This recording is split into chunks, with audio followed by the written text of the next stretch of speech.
Hi there folks, it's Diane Fowler. Just want to be talking today about what's gone on in the world yesterday.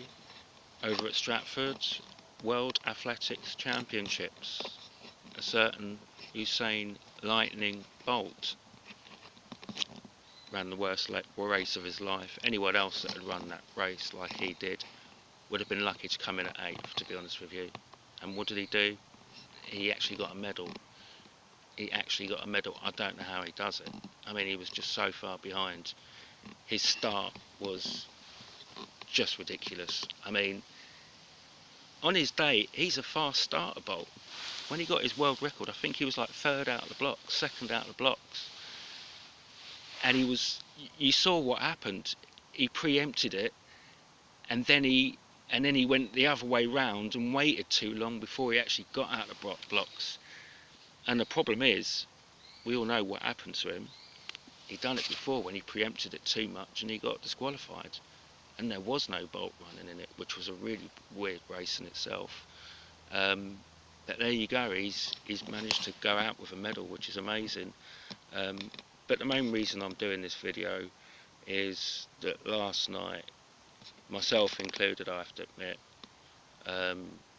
and 90% of the people in that stadium were well out of order to Gatlin. Again, I got this from the comments section last night in one of the videos, and a guy had explained that the first time Gatlin actually got done for doping was because he actually genuinely had an illness when he was a kid. He was only like 14 or 15, and he needed those types of steroids to help him through. So, you know, that's medical, you know, and he still got banned from it, which is really bad. And then the second time was when his irresponsible trainer put a steroid cream on his legs. But to be honest with you, a steroid cream on the legs is very superficial. It's only literally skin deep. It's not like he was injecting it. So I think, you know, when Gatlin runs in the 200, I'm actually going to be cheering him, innocent until proven guilty on such issues. And I just hope that 90% of those people in the stadium get their facts right and cheer him. Yeah, people get done for steroids. Maria Sharapova got done for steroids, but it was the same thing. She had an illness and she needed it. You know, it's all well being strict, but look at all those people that suffer from asthma. They need steroids, Ventolin, Becotide, salbutamol, all the other ones. You know, and it's no different from what happened with Gatlin and Maria Sharapova. That they needed that. That's their medicine. That's how they got through. That's how a normal person functions if you're ill. You get prescribed this stuff. So I hope that's cleared it up with Gatlin. Now let's have a look at him.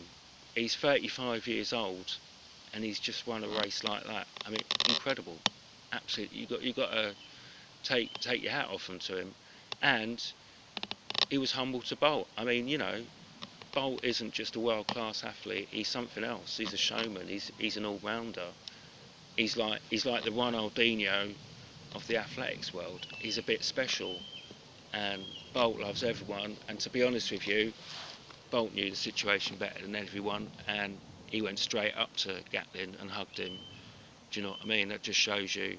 And you know, when you've got someone like Bolt there and he's reacting like that, and the crowd are still booing, you know, we got to like realise that Bolt's more in the know than we are about all the athletes, and you got to respect when Bolt did that. And then I read the comment that someone had wisely put in about the final and what they thought of it, and he said that actually Gatlin was innocent, and you look at the facts, he is. So, you know, he's like a Mayweather. You know, Mayweather's 40 and he's still world class. Roger Miller was like, what was he, 42, 44? Guy was world class, World Cup footballer, nearly beat England. But you know, it really is something special that is achieved there. But at the end of the day, Bolt's come away with a medal, and if he comes away with a silver or even a bronze in the 200, I still think that's going to be incredible. And the relays, I think the very fact that he's coming away with anything. Last night was cold running. was not a Jamaican's dream or an American's dream really, to be running in those sort of conditions. But that is the English summer for you, and they know about that. So the times were slower, but still amazing effort from all of them. Um, and how Bolt recovered from that, I don't know. I mean, worst start, worst middle part of the race, and then he was just seizing up at the end. And but you know what? I think in many ways that's the best we've seen of Bolt, because that's the best effort we've seen from him. Um, I just think as well, I wanted to say, I think it's just a shame that we didn't have another Bolt, someone who was tall and fast like that, um, to actually push him even more, because he could have even got even lower than what he did on his previous world records. But looking to the future, this is now where it now gets really interesting, because you've got Wade van Nierkerk, Bolt, and you've got also got Gatlin in the 200. It is open, the door is wide open. Anyone can win that out of those three. It really makes it interesting now. Um, Bolt obviously doesn't want to see his 200 go. Um, you know, but Van Nierkerk, if he wants to put the same sort of dominance on the sport as Michael Johnson achieved, and to be honest with you, in what Bolt's achieved, because if he not only, which he's already done, he's beaten Michael Johnson's 400 metres. If he's going to beat Bolt's 200 metres, you know, this guy's going to be special, and he's still only young. You know, he's got an amazing future ahead of him. My question now about him is, we know he can do a really good 400. My two questions is how fast can he do a 200, and what can he really do on the 100 as well, if he spends more time on that, because he's done 992 already in the 100.